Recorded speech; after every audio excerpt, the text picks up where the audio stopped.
Hi friends, welcome back to my channel. React interview questions లో భాగంగా what are the difference between props and state in React ఈ క్వశ్చన్ని discuss చేద్దాము. చాలా important question అనమాట. మనకి ప్రజెంట్ ఎటువంటి ఇంటర్వ్యూకి వెళ్ళినా ఎటువంటి కంపెనీకి వెళ్ళినా రియాక్ట్ డెవలపర్గా ప్రాప్స్ వర్సెస్ స్టేట్ అనేది మనకి 100% అడిగే క్వశ్చన్ అనమాట. ఇది అయితే అసలు చూద్దాము డిఫరెన్సెస్ ఏముంటాయి వీటి మధ్య చూద్దాము. Props are used to pass data from a parent component to a child component. Props ఏం చేస్తాయి, మనకి అంతకుముందు వీడియో చెప్పుకున్నాం ప్రాప్స్ అంటే ఏంటని చెప్పేసి. ప్రాప్స్ ఏం చేస్తాయి, డేటాని అంటే స్టేట్ని ఒక కంపోనెంట్ నుంచి వేరే ఒక కంపోనెంట్కి డేటాని లేదా స్టేట్ని పాస్ చేస్తాయి, ట్రాన్స్ఫర్ చేస్తాయి అన్నమాట. అంటే ఆ యొక్క కంపోనెంట్స్ మధ్య రిలేషన్షిప్ అనేది కంపల్సరీ ఉండాలన్నమాట. 100% ఉండాల్సింది కంపల్సరీగా రిలేషన్షిప్ అని. ఎందుకంటే పేరెంట్ చైల్డ్ అనే ఈ రిలేషన్షిప్ ఉన్నప్పుడే ఈ ప్రాప్స్ అనేవి పనిచేస్తాయి, లేకపోతే పనిచేయవు అనమాట. State is A built in mechanism to manage dynamic data with in a component. State అంటే ఏంటి, స్టేట్ అనేది ఒక రియాక్ట్ యొక్క ఫీచర్.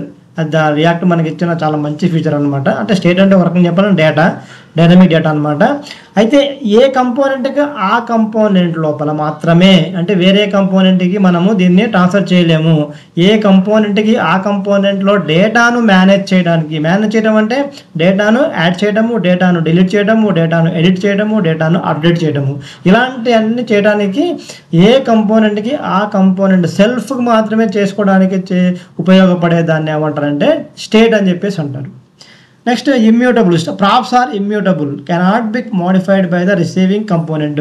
కానీ state is a mutable, can be updated using use state in function component, set state in class components.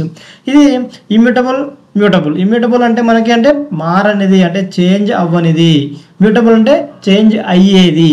అంటే props అనేవి change అవ్వవు, ఎందుకంటే ఇది పేరెంట్ కంపోనెంట్లో డిఫైన్ చేసి ఉంటాయి. వీటిని మనం చైల్డ్ కంపోనెంట్కి వచ్చేసరికి ఏంటంటే మనం ఓన్లీ దాన్ని యూజ్ చేసుకోవటమే కానీ దాన్ని చేంజ్ చేయలేము. దాన్ని చేంజ్ చేయాలంటే ఓన్లీ పేరెంట్ కంపోనెంట్లో మాత్రమే చేంజ్ చేయలేము ఏదైనా సరే. అదే స్టేట్ అనేది ఏం చేస్తుందంటే మ్యూటబుల్ అంటే చేంజ్ అవుతూ ఉంటుంది. ఎందుకంటే స్టేట్ ఫస్ట్ డిఫైన్ చేసినప్పుడు మనకి ఇనీషియల్ వాల్యూ ఉంటుంది. ఆ తర్వాత యూజ్ స్టేట్ హుక్ ద్వారా మనం ఒక ఫంక్షన్ కంపోనెంట్లో సెట్ స్టేట్ అని చెప్పేసి ఈ ఫీచర్ ద్వారా క్లాస్ కంపోనెంట్లో స్టేట్ని మనం అప్డేట్ చేస్తాం, అంటే చేంజ్ చేస్తూ ఉంటాం. స్టేట్ మనం క్రియేట్ చేసిందే అప్డేట్ చేయడం కోసం, డైనమిక్ డేటాని మేనేజ్ చేయడం కోసం. కాబట్టి states are mutable, props are immutable. Props controlled by the parent component, data flows from parent to child. State controlled by the component itself, each component manages its own state. Props అనేవి ప్రాప్స్ని ఎవరు control చేస్తారు, మనకి parent component. ఎందుకంటే parent కంపోనెంట్లో define చేసి ఉంటాయి కాబట్టి డేటా మొత్తము. స్టేట్ని మనం ఎక్కడ చేస్తాము, ఏదైనా ప్రాప్స్ త్రూ మనం పాస్ చేయాలంటే డేటా స్టేట్ని మనము పేరెంట్ కంపోనెంట్లో డిఫైన్ చేస్తాం కాబట్టి పేరెంట్ కంపోనెంట్ మాత్రమే దానిని ఈ యొక్క ప్రాప్స్ని కంట్రోల్ చేయగలదు ఏం చేయాలన్నా సరే. అలాగే డేటా అనేది ప్రాప్స్లో ఎలా ఉంటుంది, పేరెంట్ టు చైల్డ్, అంటే ఫ్లో అనేది పైనుంచి కిందకి ఉంటుంది అనమాట. అంటే పేరెంట్ టు చైల్డ్ అనేది ఉంటుంది అనమాట. స్టేట్లో ఎలా ఉంటుందంటే స్టేట్ను ఏ కంపోనెంట్కి ఆ కంపోనెంటే స్టేట్ని కంట్రోల్ చేసుకుంటూ ఉంటుంది. ఎందుకంటే ఓన్లీ ఆ కంపోనెంట్ని వదిలి ఆ స్టేట్ అనేది బయటికి వెళ్ళే అవకాశం లేదన్నమాట. అక్కడ క్రియేట్ చేశారు కాబట్టి వాళ్ళే దాన్ని కంట్రోల్ చేయాలి, దాన్ని మేనేజ్ చేయాలన్నా, ఎడిట్ చేయాలన్నా, డిలీట్ చేయాలన్నా, అప్డేట్ చేయాలన్నా ఏ కంపోనెంట్ అయితే చేసామో ఆ కంపోనెంట్లో మాత్రమే చేసుకోవాలన్నమాట. ఇది స్టేట్ ప్రాప్స్కి మధ్య ఇంకో డిఫరెన్స్. నెక్స్ట్ ఇంకోటి ఏంటంటే props used for passing data and configuring child components. State ఏంటి, used for storing dynamic, interactive and temporary data. Props అనేవి ఎందుకు మనం యూజ్ చేస్తాము, దాని యొక్క ముఖ్యమైన ఉద్దేశం ఏంటి, డేటాని పాస్ చేయడం కోసం. అంటే ఒకసారి మనం ఒక డేటాని, ఒక స్టేట్ని క్రియేట్ చేసినప్పుడు కానీ, ఒక స్టేట్ని కానీ, ఒక ఫంక్షన్ని కానీ, ఏదైనా సరే మల్టిపుల్ కంపోనెంట్స్లో మనం యూజ్ చేయాలి అనుకున్నప్పుడు దాన్ని ప్రాప్స్ త్రూ మనం చేస్తాము. ఎందుకంటే పొద్దాకలు మనం చేయక్కర్లేదు, ఇది రీయూజబిలిటీ కోసం మనం చేస్తాం అనమాట. పొద్దాకలు చేయకుండా ఒకసారి క్రియేట్ చేసుకుంటాము, రెండు మనం ఎక్కడ కావాలన్నా అక్కడ యూజ్ చేసుకుంటాం అనమాట. కానీ కాన్ఫిగర్ చేసేది ఎక్కడ, చైల్డ్ కంపోనెంట్లో. క్రియేట్ చేసేది పేరెంట్ కంపోనెంట్లో, కాన్ఫిగర్ చేసేది చైల్డ్ కంపోనెంట్లో అనమాట.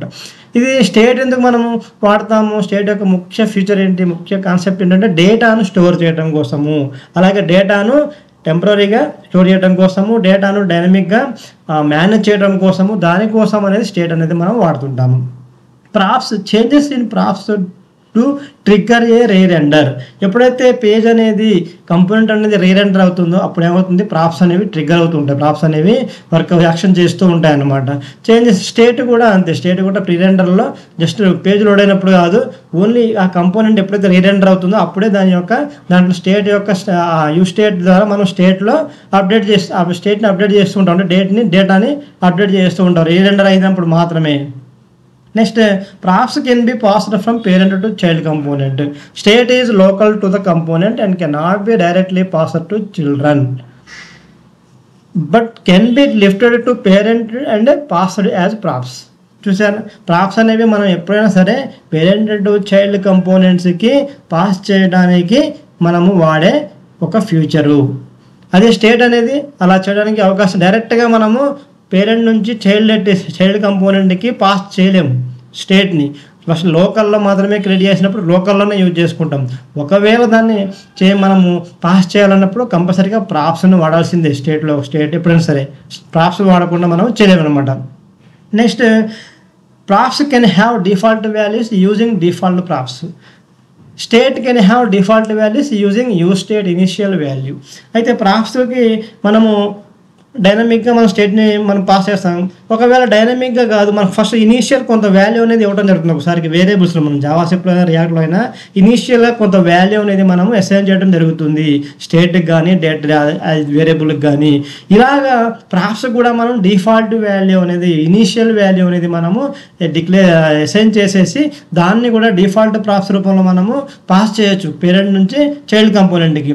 ఈ స్టేట్లో కూడా అంతే, మనం ఫస్ట్ మనకి ఇనీషియల్ స్టేట్ అనేది ఇనీషియల్ వాల్యూ అనేది పెడతాం. ఇప్పుడు స్టేట్లో కూడా అంతే, కొన్నిసార్లు పెడతాం, కొన్నిసార్లు ఉంటుంది, కొన్నిసార్లు ఎంటీ ఉంటుంది ఇనిషియల్ వాల్యూ, కొన్నిసార్లు మనం మినిమం ఇంత స్టార్టింగ్ వాల్యూ ఇనిషియల్ వాల్యూని పెడతాం అన్నమాట స్టేట్లో. దాన్ని యూ స్టేట్ ద్వారా మనం ఏం చేస్తాము, ఆ ఇనిషియల్ వాల్యూని మనము అప్డేట్ చేస్తాం. అంటే స్టేట్లో కూడా ఇనిషియల్ డిఫాల్ట్ వాల్యూ అనేది ఉంటుంది, ప్రాప్స్లో కూడా డిఫాల్ట్ అనేది ఉంటుంది అనమాట. Props passing user data, styling properties or event handlers to child component. State managing UI interactions, form inputs, toggles, counters and API responses. Props ద్వారా మనం ఏమేమి చేస్తాము అప్లికేషన్ వచ్చినట్టయితే ముఖ్యంగా యూజర్ డేటాని పాస్ చేస్తాం కంపోనెంట్ నుంచి కంపోనెంట్కి. అలాగే స్టైలింగ్ ప్రాపర్టీస్ అంటే CSS ప్రాపర్టీస్ సంబంధించినవి. అలాగే ఈవెంట్ హ్యాండ్లర్స్, ఫంక్షన్స్ రాస్తాం మనము, బటన్ క్లిక్ చేసినప్పుడు ఇది ఫంక్షన్ ట్రిగ్గర్ అవ్వాలని చెప్పేసి. ఇలాంటి ఈవెంట్స్ కూడా ఈవెంట్ని కూడా మనం ప్రాప్స్ల ద్వారా వేరే కంపోనెంట్కి మనం ట్రాన్స్ఫర్ చేయొచ్చు. అలాగా ఇలాంటి వాటిని మనం ఏం చేస్తాం, ప్రాప్స్ త్రూ మనము ఒక కంపోనెంట్ నుంచి ఇంకో కంపోనెంట్కి మూవ్ చేస్తుంటాం. అలాగే ఈ స్టేట్ ఏం చేస్తుందంటే, స్టేట్ ద్వారా మనం ఏం చేస్తామంటే UI ఇంటరాక్షన్స్, UIని మనం మేనేజ్ చేస్తాం. UI చేంజెస్ చేయాలనుకున్నప్పుడు ఫామ్ ఇన్పుట్స్ మనం రిజిస్ట్రేషన్ ఫామ్ లాగా ఉన్నాయి కదా, ఇలాంటి ఫామ్ ఇన్పుట్స్ని మనము పంపించడం కోసము ఇక్కడ నుంచి అంటే సర్వర్కి పంపించడం కానివ్వండి, సర్వర్ నుంచి ఫామ్ ఇన్పుట్స్ మనం డేటాని మనం తీసుకోవటం కానివ్వండి, ఇలాగ టాగల్స్ చేయడం అంటే ఒకటి క్లిక్ చేసినప్పుడు టాగల్ చేస్తాం కదా మనం, ఇది అంటే హైడ్ ఉన్నప్పుడు ఇది రావాలా, షో ఉన్నప్పుడు ఇది రావాలా UI అని చెప్పేసి మనం మేనేజ్ చేస్తుంటాం. కౌంటర్స్ మనకు తెలుసు. అలాగే API response, third party API కానివ్వండి, సర్వర్లో ఉన్న API డేటాని మనము తీసుకోవడానికి కూడా ఈ యొక్క స్టేట్ని మనం వాడతాం. ఇలాగా ప్రాప్స్కి స్టేట్కి మనకి చాలా డిఫరెన్సెస్ అనేవి ఉన్నాయన్నమాట. నెక్స్ట్ చూసినట్టయితే ఒక ఎగ్జాంపుల్ ఇచ్చినట్టయితే నేను అసలు ప్రాప్స్ అంటే మనకి స్టేట్ ఇచ్చినట్టయితే ఇక్కడ ఎగ్జాంపుల్ లోపల నేను AppDot.JSXలో ఏం చేశానంటే ఫస్ట్ ఒక JSX తీసుకున్నాను. అందులో మనము ఒక కంపోనెంట్ క్రియేట్ చేశాను, welcome.jsx అని చెప్పి ఒక కంపోనెంట్ క్రియేట్ చేశాను. ఇక్కడ కంపోనెంట్స్లో welcome.jsx ఇస్తున్నాను. ఈ welcome.jsxలో మనం ఏం చేస్తున్నామంటే జస్ట్ స్టాటిక్ కంటెంట్ రాశాను. తర్వాత మనం కౌంట్ సంబంధించిన అప్లికేషన్ చేస్తున్నాం. ఇక్కడ కౌంట్ని మనం ఇక్కడ ఏం చేస్తామంటే బటన్ పెట్టాం, బటన్ క్లిక్ చేసినప్పుడు నాకేమన్నా ఇంక్రిమెంట్ అవ్వాలా అంటే కౌంట్ +1 అవ్వాలన్నమాట. అప్పుడు దీని యొక్క ఫంక్షనాలిటీ ఎక్కడుంది, దాని యొక్క స్టేట్ ఎక్కడుంది, మనకి పేరెంట్ కంపోనెంట్లో పెట్టాం. అంటే app.jsx అనేది పేరెంట్, ఇక్కడ welcome.jsx అనేది చైల్డ్ అనమాట. ఈ రెండింటి మధ్య రిలేషన్షిప్ ఎలా వచ్చింది మనకి, ఈ యొక్క పేరెంట్ కంపోనెంట్లో app.jsxలో మనం దీన్ని ఇంపోర్ట్ చేసుకున్నప్పుడు ఏమైతే ఆటోమేటిక్గా ఇది చైల్డ్ అయిపోతుంది, ఇది పేరెంట్ అయిపోతుంది అనమాట. ఇక్కడ మనం ఏం చేసామంటే ఇక్కడ హ్యాండిల్ ఇంక్రిమెంట్ రాసాం, ఇక్కడ స్టేట్ తీసుకున్నాం, ఇక్కడ స్టేట్ కౌంట్, ఇది కౌంట్ సెట్ కౌంట్ అనేది స్టేట్, ఇది స్టేట్, ఇదేమో యూ స్టేట్ హుక్ ద్వారా మనము స్టేట్ ఫంక్షన్ అనమాట. ఇది ఇనిషియల్ స్టేట్, ఇదేమో ఫంక్షన్. ఇక్కడ ఇనిషియల్ స్టేట్ వాల్యూని తీసుకున్నాం, 0 తీసుకున్నాము. ఇక్కడ నుండి మనం ఫంక్షన్ రాసాము, హ్యాండిల్ ఇంక్రిమెంట్ అని చెప్పి ఫంక్షన్ రాసాము. క్లిక్ చేసినప్పుడు మనకి కౌంట్ స్టేట్ని అప్డేట్ చేస్తున్నాం. ఎలా అప్డేట్ చేస్తున్నాం చేస్తున్నాము, సెట్ కౌంట్ అని చెప్పేసి దీని ద్వారా మనం అప్డేట్ చేస్తున్నాము. సెట్ కౌంట్ అనేది ఏంటి, ఒక రకంగా ఫంక్షన్ అనమాట, అది ఒక ఫంక్షన్ అనమాట. సెట్ కౌంట్లో మనం ఏం చేస్తున్నాం, కౌంట్ +1 అంటున్నాము. కౌంట్ ఎంత ఉన్నా సరే మనకు సంబంధం లేదు, క్లిక్ చేసినప్పుడు +1 అనేది మనకు అవ్వాలని చెప్పి రాసినాం. ఇక్కడే స్టేట్ డిఫైన్ చేసినాము, ఇక్కడ మనము ఈవెంట్ ఫంక్షన్ రాస్తున్నాము. ఈ రెండింటిని మనం ఇప్పుడు చైల్డ్ కంపోనెంట్లో కూడా సేమ్ ఫంక్షనాలిటీ ఉంది. వాడుకోవాలంటే ఎలా చేయాలి, మళ్ళీ చైల్డ్ కంపోనెంట్లో పోయి మళ్ళీ కౌంట్, మళ్ళీ స్టేట్, మళ్ళీ హ్యాండిల్ ఎన్ని రాయక్కర్లేదు. దీన్ని స్టేట్ మన చైల్డ్ కంపోనెంట్ని ఇక్కడ ఇంపోర్ట్ చేసుకుని దానికి మనము త్రూ ప్రాప్స్, ఇవి ప్రాప్స్ ద్వారా మనం ఏం చేస్తాము, దీన్ని అసైన్ ప్రాప్స్ ద్వారా మనం ఇక్కడ అసైన్ చేసి చైల్డ్ కంపోనెంట్లోకి వచ్చేసి డిస్ట్రక్చరింగ్ చేస్తాం. మనం ఇక్కడ డిస్ట్రక్చరింగ్ చేసాం, డైరెక్ట్గా హ్యాండిల్ ఇంక్రిమెంట్ కౌంట్ ఇక్కడ అసైన్ చేసాం కదా. హ్యాండిల్ ఇంక్రిమెంట్ అనేది వాల్యూ, ఇదేమో ప్రాపర్టీ, ఇదేమో వాల్యూ, ఇదేమో ప్రాపర్టీ. ఇది తీసుకొచ్చి ఏదైతే ఉందో ఆ ప్రాపర్టీ తీసుకొచ్చి ఇక్కడ రాసుకున్నాము డిస్ట్రక్చరింగ్లో. డైరెక్ట్ ఇక్కడ కౌంట్ అని చెప్పేసి వాడుకున్నాము, ఇక్కడ క్లిక్లో హ్యాండిల్ ఇంక్రిమెంట్ అని చెప్పి రాసేసాము. ఇక్కడ మనకి ఫంక్షన్ లేదు, మనకి స్టేట్ లేదు అన్న సరే, ఇక్కడ ఫంక్షన్ని, ఇక్కడ స్టేట్ని మనము దాని పేరెంట్ లోపల ఉన్న ఫంక్షన్ని, దాని పేరెంట్ లోపల ఉన్న స్టేట్ని తీసుకొచ్చి మనం చైల్డ్లో డైరెక్ట్గా వాడాం. వితౌట్ రాయకుండా మనం రాసేసి మనం ఏం చేసాం, ఇంప్లిమెంట్ చేయగానే మనకి ఏమైంది, ఇక్కడ మనకి వర్క్ అవుతుందో చూస్తుంటే ఇంక్రిమెంట్ వర్క్ అవుతుంది. ఇది స్టేట్కి ప్లస్ మరియు మన యొక్క ఈ యొక్క ప్రాప్స్కి మధ్య ఉన్న differences. Thank you for watching.